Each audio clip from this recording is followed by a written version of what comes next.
Prime Minister Scott Morrison has been calling last night's budget a pandemic budget. But let's not kid ourselves, it was an election budget.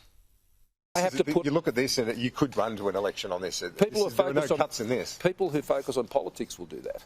But as Prime Minister, I have to focus on the pandemic. And Australians out there, that's what they're focused on. They're worried about their jobs. They're worried about their health. They're worried about their family members who are struggling with mental health or struggling with putting their family into residential aged care. And what I have to do is give them confidence that there is a plan, and there is, because that plan is working.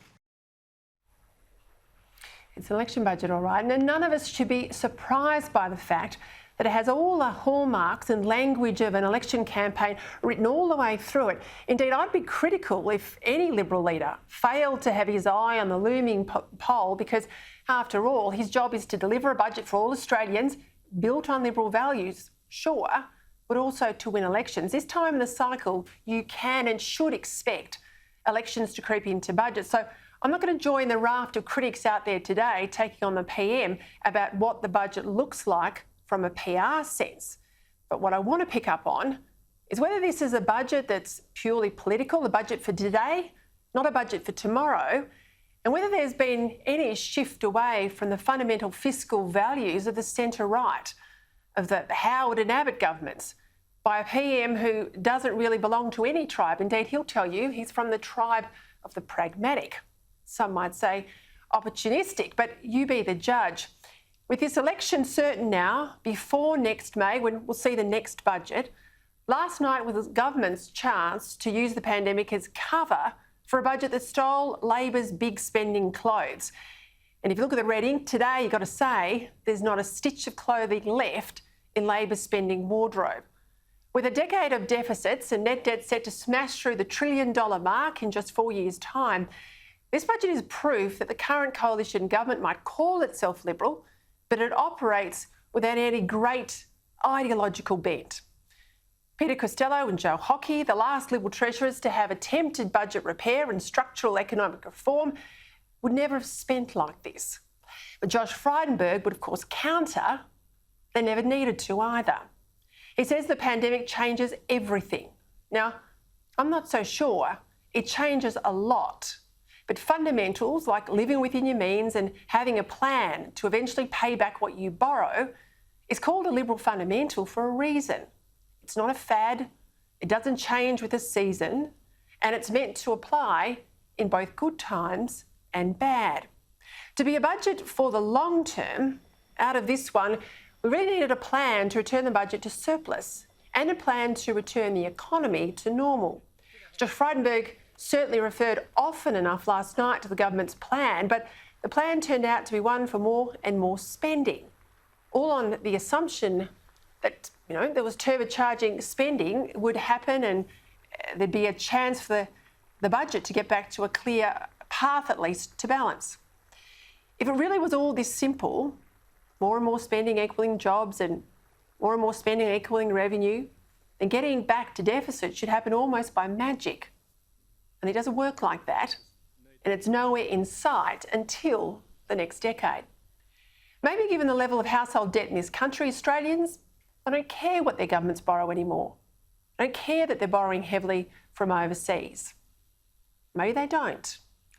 Somehow I think they do, and somehow I think we're all a bit uneasy about anyone, persons, people, governments, business, borrowing up big, maxing out the credit card, just because they're told right now money's cheap and interest rates are low. Because as anyone old enough will remind you, eventually rates go up and eventually debt has to be repaid. All credit to the government, and the Australian people who did what they had to last year for getting through the pandemic with far fewer deaths than any other country, thanks to international quarantine that was imposed nice and early, of course, and far less economic carnage thanks to businesses that innovated their way through the lockdowns. We all just have to hope that the coalition's version of modern monetary theory turns out to work, and that Frydenberg really has found the painless way to perpetual prosperity that's eluded every other treasurer in history. To do him justice, the infrastructure spend is to be applauded, although it's all very much predicated on state and federal governments swiftly agreeing exactly how and where these new roads, dams and intermodals will be built. As well, the continued extension of the instant asset write-off that Joe Hockey put in place in 2015 that amounts to a further tax cut for the best and brightest of our business, that's a good move. Training money as well, good, especially focused on getting those we need back into the workforce, those on benefits, part-time workers and of course women. As I see it though, there are 4 serious risks in the overall budget strategy. The first, that various government agencies, I fear, won't be able to cope with the extra spending and that reports will start to come that money is being wasted or misspent. A bit like an example in the Malcolm Turnbull, you recall, the Great Barrier Reef getting $400 million plus. Well, they only asked for a fraction of that sort of money and they had no idea and no capacity to spend it wisely.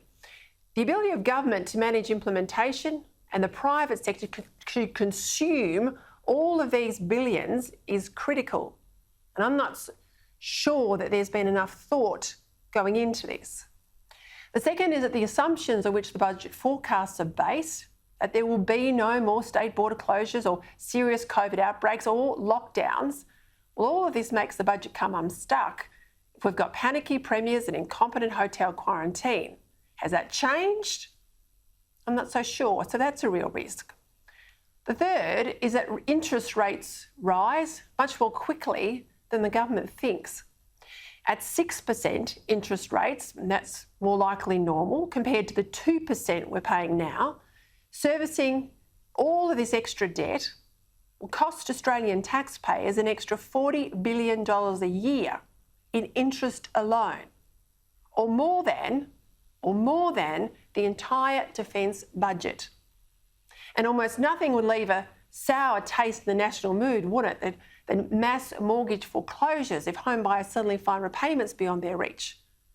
If you can remember the 90s, you'll know I'm not making that up. And the fourth risk no one seems to really have focused on is that the government might face a Conservative revolt against a budget strategy so at odds with Liberal tradition. Now, the usual dissident out there, Malcolm Turnbull, he won't lead it because this is exactly the sort of Labor-light budget that Turnbull would have loved to have brought down. What about One Nation? What about Mark Latham if he was leading the charge? What about any number of other parties on the right? This, though, will depend on the PM and the Treasurer's ability to sell this budget to Liberals who might feel they've gone over the top on spending. And only time will tell there, won't we? You see, normally the Liberal way is that governments spend no more than is absolutely necessary so that taxes can be minimised, citizens and communities can then provide for themselves. This budget takes in extra spending and bakes it in. Aged care, disability care, childcare, mental health, all that will permanently increase the size of government. That's why Labor's Treasury spokesman had so little to criticise last night and again today. This may well be a budget that steals Labor's clothes and it wins the next election. But it's also a budget that risks validating Labor's approach to public spending and social policy.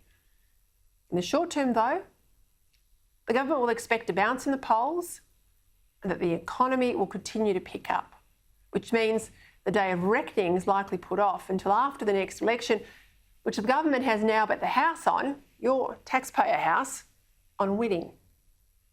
All in all, now that we've got the budget, elections ahead of us, this is going to be a fascinating 12 months.